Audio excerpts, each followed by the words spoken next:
Com a chegada do inverno extremo na Europa durante as semanas finais de 1944, as frequentes batalhas que abalavam o continente começaram a perder força. Depois do impressionante desembarque na Normandia, os aliados começaram a se estabelecer próximo à fronteira alemã. A Wehrmacht, agora enfraquecida e desmoralizada, lutava para se manter de pé. Para os aliados, era uma questão de tempo para que a vitória na Europa viesse à tona. No entanto, havia um homem cuja fúria nunca deveria ser subestimada: Adolf Hitler. Desconsiderando o conselho de seus assessores de reunir suas tropas para a defesa da Alemanha, o Führer resolveu desencadear uma devastadora ofensiva alemã. O dia 15 de dezembro amanheceu e as tropas aliadas, desavisadas, estavam prestes a serem pegas, totalmente desprevenidas.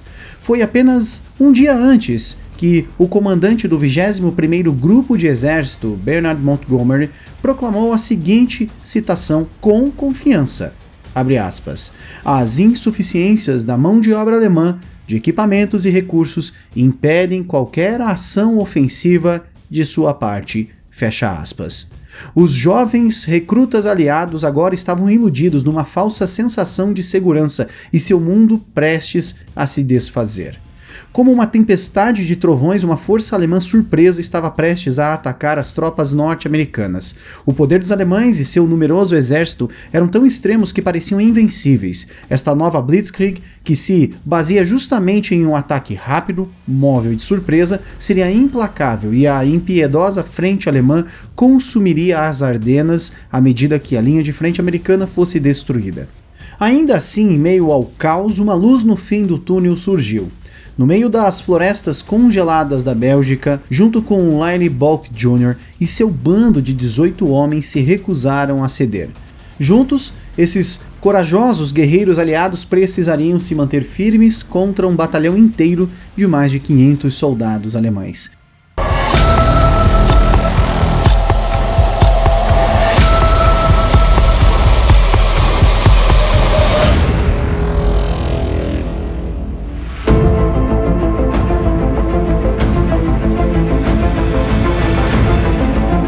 Após a esmagadora derrota alemã em Stalingrado, no dia 2 de fevereiro de 1943, o avanço do Exército Vermelho parecia imparável. Os soviéticos, com seu estoque aparentemente infinito e sua sede de destruição, atacaram incansavelmente Hitler.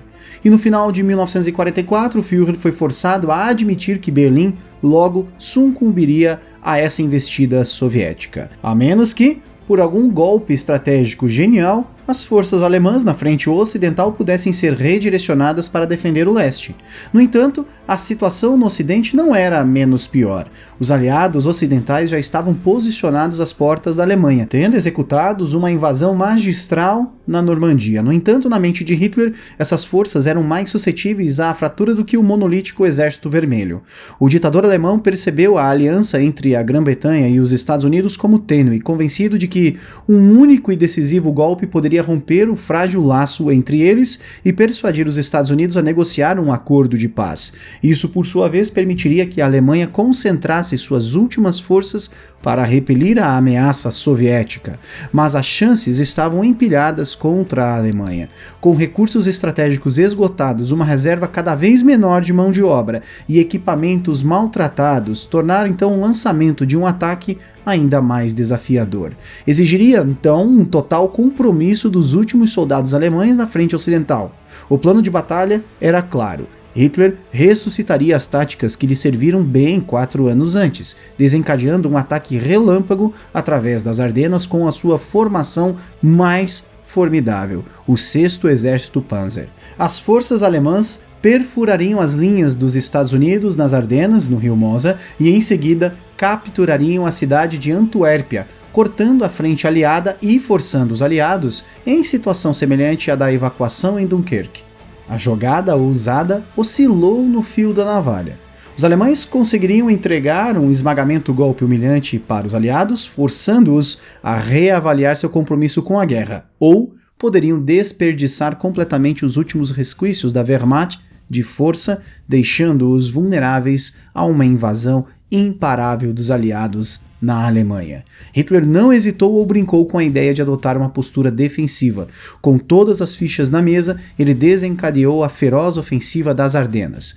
Os aliados, por sua vez, a chamariam de a Batalha do Bulge. O elemento surpresa foi fundamental para o sucesso da ofensiva das Ardenas. Os aliados precisavam ser convencidos de que os alemães eram incapazes de contra-atacar. Para conseguir isso, os militares alemães mobilizaram centenas de milhares de homens que furtivamente atravessaram as florestas sob o manto das trevas. De dia escondiam-se nas aldeias e cidades locais, arrumando seus veículos em celeiros ou camuflando-os com folhagens. Aviões de guerra aliados, vasculhando o campo, não veriam evidências de uma força inimiga em ascensão. Sem o conhecimento dos soldados alemães, eles eram peões em uma operação ultra-secreta cujos detalhes foram ocultados até mesmo dos comandantes regimentais até a 11ª hora. Apenas o escalão superior do comando alemão estava ciente da ofensiva e, mesmo assim, numerosos oficiais de alta patente aconselharam Hitler a se dedicar o que restou de suas tropas e recursos para a defesa da Alemanha. Mas a essa altura da guerra, Hitler já havia parado de fingir ouvir seus generais e descartou as preocupações de seus assessores. Com a principal força de ataque secretamente reunida, Otto Skorzeny, o comandante e o homem responsável por resgatar Benito Mussolini um ano antes, lideraram um grupo secreto atrás das linhas inimigas disfarçados de soldados americanos e britânicos na chamada Operação Greif. Os agentes alemães infiltrados nas linhas aliadas causaram estragos, sabotando as linhas de abastecimento e instalações de comunicações e mudando inclusive placas de sinalização, desviando o tráfego e semeando a confusão nas horas cruciais que antecederam ao ataque. O grupo ainda conseguiu desviar todo um regimento aliado do curso original. Simultaneamente, outro grupo de operações especiais executou a chamada Operação Stoicer, em um ousado ataque noturno de um grupo paraquedista atrás das linhas aliadas para capturarem um cruzamento rodoviário vital perto de Malmedy, na Bélgica. O sigilo da implantação alemã geral provou ser extremamente bem sucedido ao enganar os aliados numa falsa sensação de segurança. Uma mobilização tão rápida em condições tensas empurrou as linhas de abastecimento da Wehrmacht para um ponto de ruptura, porém, era agora ou nunca. À medida que as forças alemãs dentro e fora das linhas aliadas se preparavam para um novo ataque, as desavisadas tropas americanas e britânicas permaneceram alheias à tempestade iminente. Na manhã do dia 16 de dezembro de 1944, o exército alemão recebeu o sinal verde para desencadear o que o Führer esperava que se tornasse então a Blitzkrieg final e devastadora sobre a Europa. Nas primeiras horas do dia 16, o temido 6º Exército Panzer, comandado pelo infame Sepp Dietrich, lançou um ataque cruel e imprevisto contra as posições dos Estados Unidos. O ataque pegou inúmeros combatentes americanos desprevenidos ainda em suas tendas, lutando desesperadamente para agarrar seus fuzis e equipamentos, enquanto os tanques alemães sobrecarregavam impiedosamente suas posições. Desafiando as ordens de Hitler para iniciar o ataque com uma colossal barragem de artilharia, Hasso von Manteuffel e o 5º Exército Panzer optaram por uma abordagem furtiva cruzando silenciosamente o rio Sauer para surpreender os americanos adormecidos. O ataque abrupto e brutal levou muitos recrutas americanos mais novos a um estado de puro pânico. Alguns fugiram com medo, enquanto outros, segundo alguns relatos, se recusaram a ceder para o medo. Num instante, as linhas de frente ao longo das Ardenas foi transformada num pesadelo febril para os aliados, lamentavelmente despreparados. Os alemães conseguiram vitórias imediatas e retumbantes, esmagando uma posição aliada após a outra e penetrando habilmente profundamente em território francês e belga. Este rápido avanço, cobrindo quase 130 quilômetros nos primeiros dias, deu origem à infame superioridade alemã na linha de frente, sinalizando o início de uma árdua e angustiante luta para todos os aliados. No entanto, nem todos os combatentes chegaram no front e nem todos sucumbiram ao medo. Em meio ao caos e à destruição, alguns poucos soldados aliados demonstraram coragem inabalável e resiliência. Nas horas seguintes, sua extraordinária bravura e determinação ganhariam um lugar duradouro de destaque na história. 18 militares americanos do 394º Pelotão de Inteligência e Reconhecimento eram parte de um quadro de elite, embora um tanto inexperiente, designados para as traiçoeiras Ardenas. Entre eles estavam graduados com ensino superior do extinto programa de treinamento especializado do Exército, que haviam preparado futuros funcionários em engenharia, língua estrangeira e medicina. Comandando o pelotão estava um dos oficiais mais jovens de todo o exército, o prodígio de 20 anos, o tenente Lyle Bulk. Composto por 2 esquadrões de reconhecimento, cada um com 9 homens, o pelotão era altamente treinado para os esforços de vigilância, mas mal equipados para o envolvimento direto com os alemães. Seu principal objetivo era atuar como uma unidade de inteligência especializada, coletar informações sobre coordenadas, tamanho do inimigo e transmiti-las ao regimento, principalmente ao oficial de inteligência. Eles operavam viaturas de patrulha e postos de observação e coordenavam atividades de inteligência em todo o regimento.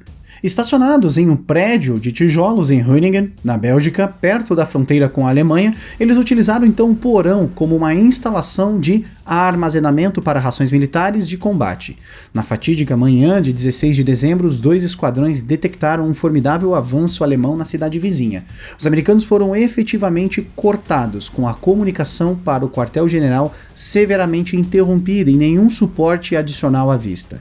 Na época, a maioria das forças americanas na área estavam atacando as linhas Siegfried através de Wallenstein, a apenas 8 quilômetros ao norte da posição do pelotão. Apesar de anteciparem um contra-ataque, a magnitude da força alemã excedeu em muito suas expectativas. Relatórios anteriores dos militares descreviam a Wehrmacht aos trapos, enquanto a vasta horda marchava em direção às linhas dos Estados Unidos. Os soldados não conseguiam entender de onde vinham as enormes formações alemãs.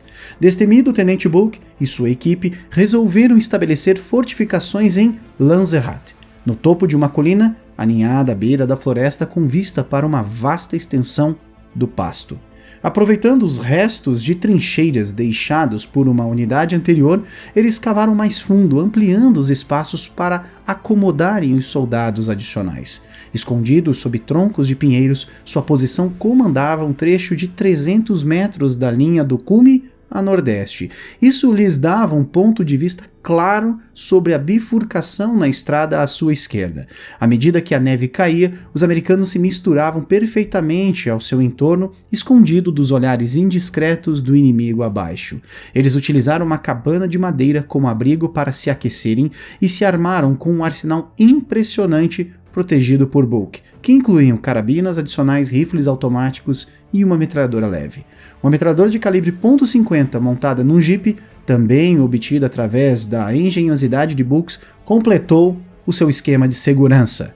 O pelotão posicionou meticulosamente o jipe, garantindo que tivessem uma vantagem estratégica sobre a estrada, com patrulhas de jipes de hora em hora para manter contato entre os flancos e monitorar os movimentos dos inimigos. A equipe, que deveria servir como olhos e ouvidos do 394º Regimento de Infantaria, foram empurrados para um papel para o qual eles estavam mal preparados. Sua nova e única diretriz era manter a área a todo custo, e eles se apegaram à esperança de novos reforços chegarem. Bulk contaria mais tarde em uma entrevista que, abre aspas, não fomos treinados para ocupar uma posição defensiva na linha de frente. Nós fomos treinados para patrulhar e obter informações sobre o inimigo. Fecha aspas. No entanto, eles agora teriam que ir além. Enquanto os americanos se preparavam para o ataque, do outro lado do campo de batalha, o 9º Regimento Alemão preparava-se para cumprir a sua missão, liderar o avanço do 6º Exército Panzer, atacando a vila de Lanzerhatt. Os comandantes alemães queriam salvar seus veículos blindados disponíveis para batalhas mais difíceis à frente. Eles consideravam a infantaria do 9º Regimento mais do que capaz de tomar a pequena vila que estava em seu caminho e eliminar quaisquer unidades americanas isoladas naquela área. Àquela altura da guerra, a maioria das unidades alemãs era composta por uma mistura de veteranos experientes e um grande número de jovens não testados que quase não tinham experiência com armas de fogo. Durante a invasão da Normandia, a 3ª Divisão Alemã de Fallschirmjäger, conhecido por sua eficácia em combate, foi severamente desgastada. Os Fallschirmjäger foram reconstruídos após a Normandia com membros dos regimentos de campo da Luftwaffe para manter o moral alemão. Esses novos recrutas foram equipados com um avançado fuzil STG-44, granadas e vários outros equipamentos. No entanto, eles ainda eram inexperientes, mas graças à inabalável máquina de propaganda da Alemanha nazista, propagou-se a impressão de que os soldados americanos estavam altamente desmoralizados e não estavam dispostos a lutar. A partir desta 3ª Divisão Fallschirmjäger reconstituída, o 9º Regimento foi encarregado de liderar o ataque a Lanzerrath e a limpeza daquela aldeia. Eles então passariam a atacar as cidades de Honsfeld e Bullingen, onde acreditavam que enfrentariam a maior parte das tropas americanas. O 6º Exército Panzer, liderado por Joachim Peiper, deveria seguir imediatamente atacando a rota por Lochheimengraben logo após Lanzerrath ter sido tomada.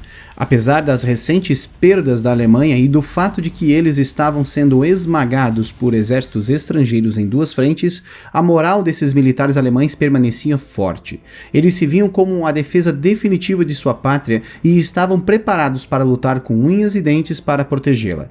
As cartas que os soldados alemães escreveram para casa naquela época revelaram um surpreendente sentimento de otimismo e determinação.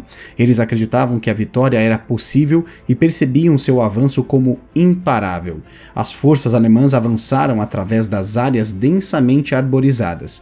Os 500 homens do 9º Regimento Fallschirmjäger e 50 do Regimento de Infantaria marcharam totalmente inconscientes do minúsculo pelotão americano que estava prestes a fazer frente num combate infernal. Um estrondo gigantesco de artilharia de uma barragem inicial que durariam quase 2 horas sinalizou o início do ataque. Encolhidos em suas trincheiras, os pelotões americanos se prepararam para o impacto. Milagrosamente, as trincheiras forneceram proteção suficiente e os pelotões se mantiveram, em grande parte, ilesos diante do fogo de artilharia.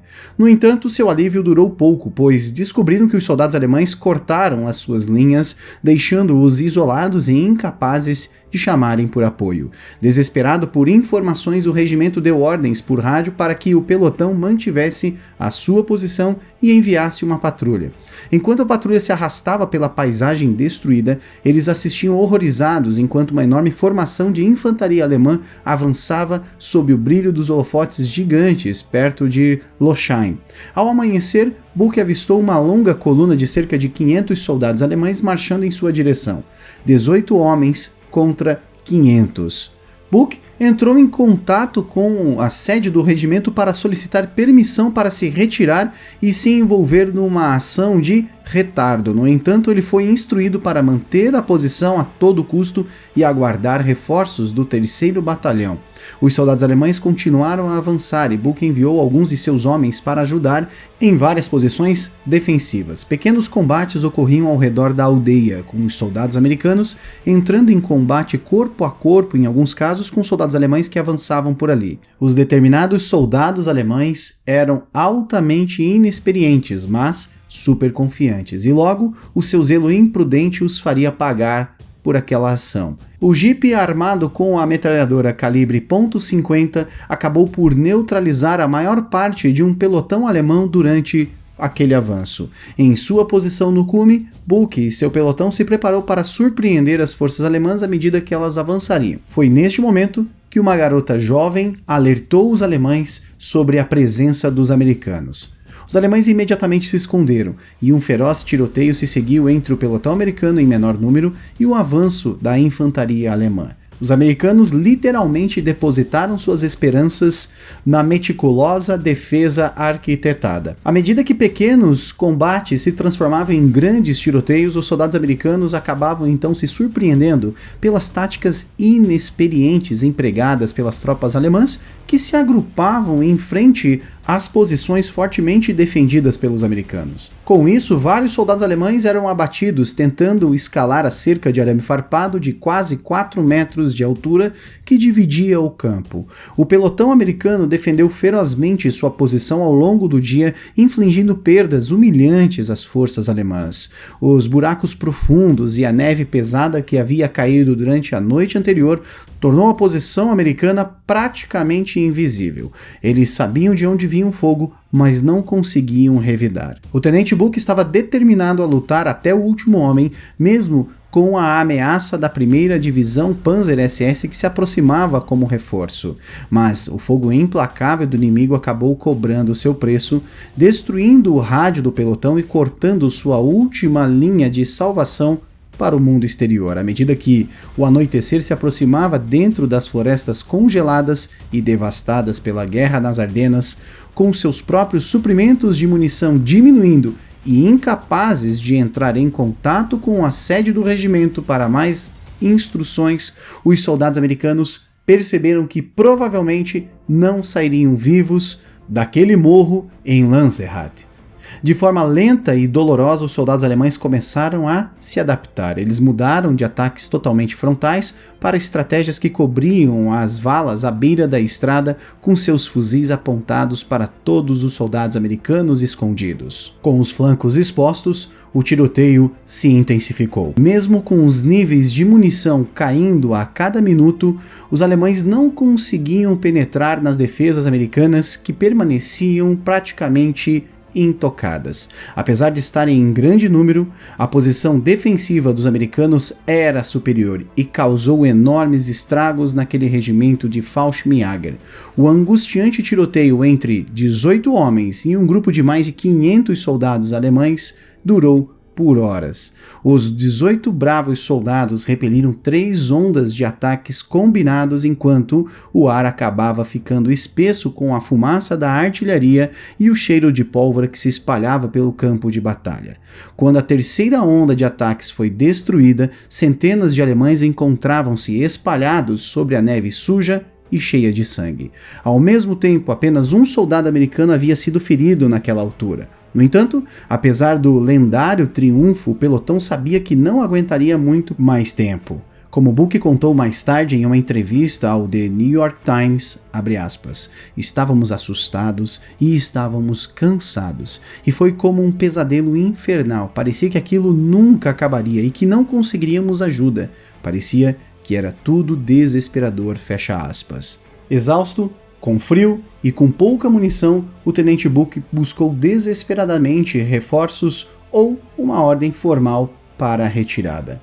No momento em que Buck estava prestes a sinalizar a sua retirada de combate, os alemães superaram um minúsculo pelotão americano flanqueando-os, penetrando em suas linhas e invadindo suas trincheiras. Mas, mesmo com a derrota, os alemães não pararam. Ao tomarem o morro, vários soldados foram mortos ou feridos por granadas acopladas a fios e acionados por soldados americanos escondidos.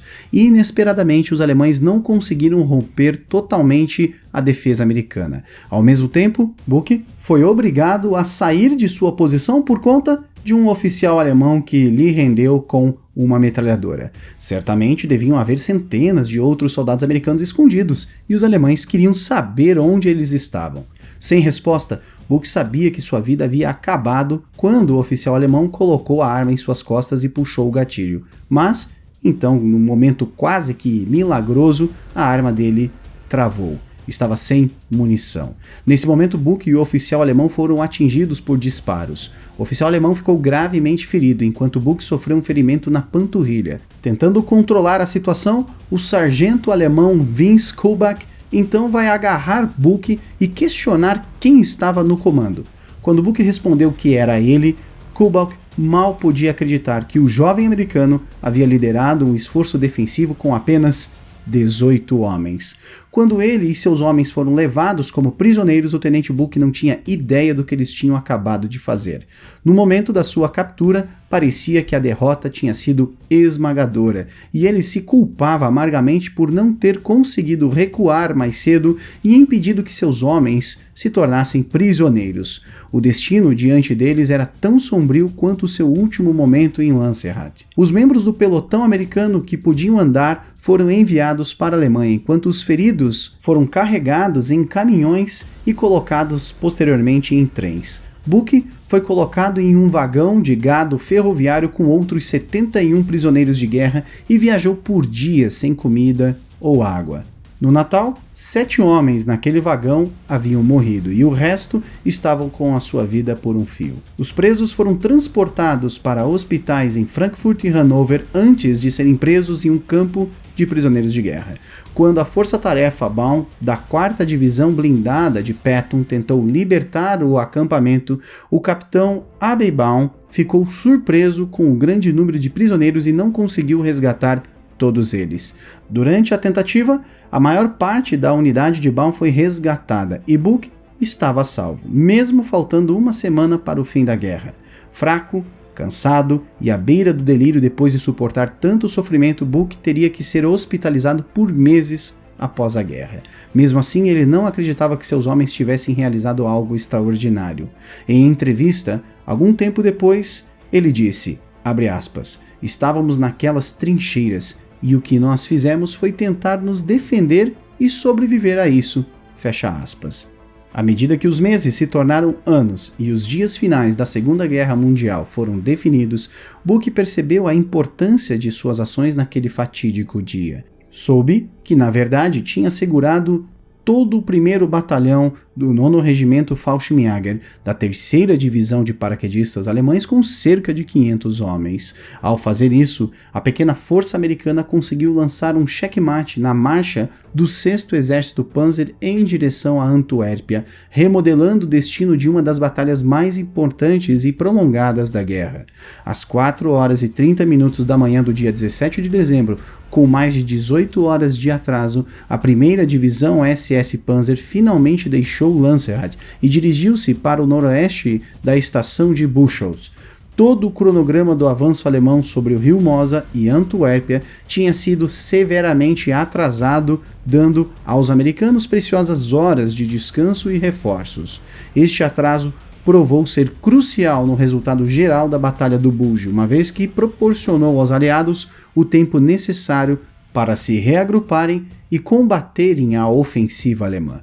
Levaria anos para alcançarem o reconhecimento que mereciam, mas todos os veteranos de Lancerat acabaram sendo premiados com uma menção presidencial àquela unidade. 4 deles receberam a Cruz de Serviços Distintos, 5 a Estrela de Prata e 9 a Estrela de Bronze, por sua coragem de quase 10 horas contra um batalhão alemão de 500 homens. Estes feitos colocou o pelotão de Buck como uma das unidades mais condecoradas de toda a Segunda Guerra Mundial.